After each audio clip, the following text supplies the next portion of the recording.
महाराज जी, भक्ति मार्ग पर चल रहा हूं, मन की शुद्धता नहीं हो रही, मन की शुद्धता की कृपा करें। मन की शुद्धता का स्वरूप है विषय चिंतन ना होना। समझो, मन अशुद्ध विषय चिंतन और मन शुद्ध भगवत चिंतन, सीधी बातें हैं। जितना शरीर संसार भोगों का चिंतन होगा उतने मन अशुद्ध होगा, और जितना प्रभु का चिंतन होगा उतने मन शुद्ध होगा। प्रभु का चिंतन करना ही मुक्तावस्था है, जगत का चिंतन करना ही बंधन है। अब हम प्रयास करें भगवत चिंतन का, तो बहुत जन्म का अभ्यासी विषय चिंतन करने वाला मन बार बार विषय चिंतन में जाएगा। हम उसे हटाकर बार बार भगवत चिंतन में लगाएंगे, यही साधना है। और जब सिद्ध हो जाएगी तो मन जाना बंद कर देगा, श्री जी में लग जाएगा। हमें बिल्कुल परेशान नहीं होना। सबसे पहली बात, इस मार्ग के पथिक को उद्विग्न नहीं होना चाहिए, परेशान नहीं होना चाहिए कि अब मन नहीं लग। हमने खूब अनुभव किया इस मन की चाल को। ये अंदर की बातें कहते हैं। जैसे हम आज भजन बढ़िया हुआ ना, तो एक मन में ऐसा लगता है कि अच्छा, उसी अच्छाई में भागेगा, ये उसी अच्छाई में भागेगा और किसी सूक्ष्म विषय में फंसा देगा।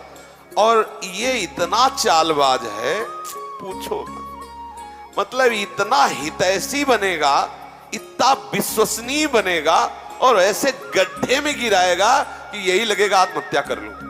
पक्की बात कहता हूं, पक्की। अगर कोई पवित्र हृदय से बात सुनेगा तो उसको समझ में आ जाएगा। जो इसके अनुसार, वो बहुते मलिन हृदय वाले हों तो बात अलग है, नहीं जो इसके अनुसार चलते हैं ना, बहुत बेईमान है ये मन। सदैव हमको गिराने की ही कोशिश की, कभी उठाने की नहीं की। इसको जब देखा है तो ये हमारे नाश का ही कारण बना है, हमारे पतन का ही कारण बना है। हमें गिराने की कोशिश की है। गुरु प्रदत्त विवेक के द्वारा इसको जब पकड़ पाए, समझ पाए, ओहो, इसकी तो चाल ही है। जरा सा भी अगर हमें कहीं भी भागवती का आनंद मिलता है, उसी आनंद में हम थोड़ा सा ढील करते हैं, और ढील पाते ही हमें वही विषय में गिरा देता है जहां हम फिर बैठे जलते रहे। एक क्षण के विषय संयोग को कई कल्पों तक नरक पहुंचाने की ये रचना रच देता है। बहुत विजय, क्षण सुख लागी जन्म सतकोटि, करोड़ों जन्मों को बिगाड़ दे, ऐसे ऐसे कर्म करवा देता है। इतना बेईमान है। चतुर उपासक इस पर दृष्टि रखे, इसकी दी हुई प्रेरणा को पहले संत सदगुरुदेव शास्त्र मर्यादा में देखे। अगर वो है तो कोई बात नहीं, होगा नहीं है तो उसकी कदापि बात ना माने, नहीं तो नष्ट कर देगा, पक्का पक्का पक्का। ये अनुभव की बात कहते हैं। और ये बहुत ही बेईमान है, बड़ी सूक्ष्मता से ले जाएगा।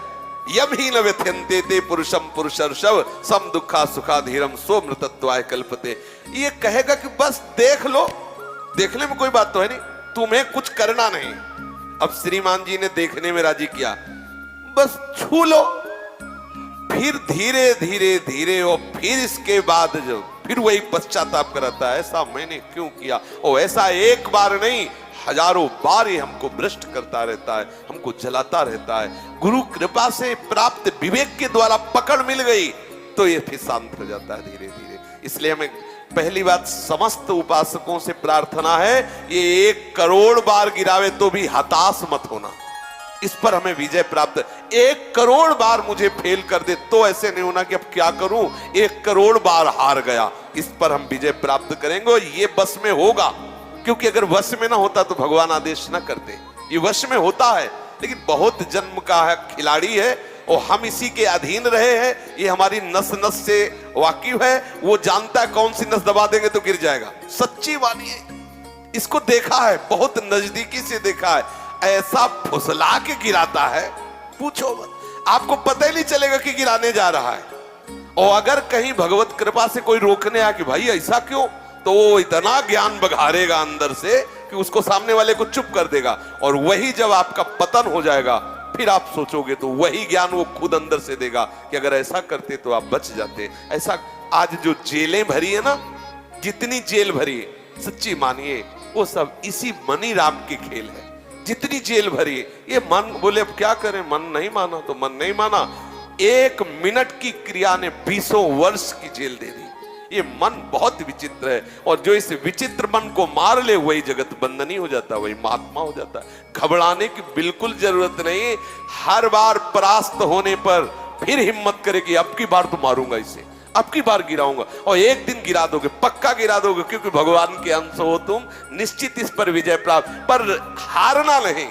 इसमें होता क्या, इतनी बार हरा देता है कि फिर युद्ध करने का मन ही नहीं होता, लगता है अब जो हो गया, अब क्या होगा, इतना समय पक्का। प्रत्येक हार में विजय छुपी होती है, ये सूक्ष्म बात कह रहे हैं। प्रत्येक पराजय में विजय छुपी होती है, ये कोई सूक्ष्मदर्शी ही जान सकता है। तो आप बिल्कुल सावधान रहना, चाहे जितनी बार पराजय हो, हारना नहीं, वो आपको आगे बढ़ा दे।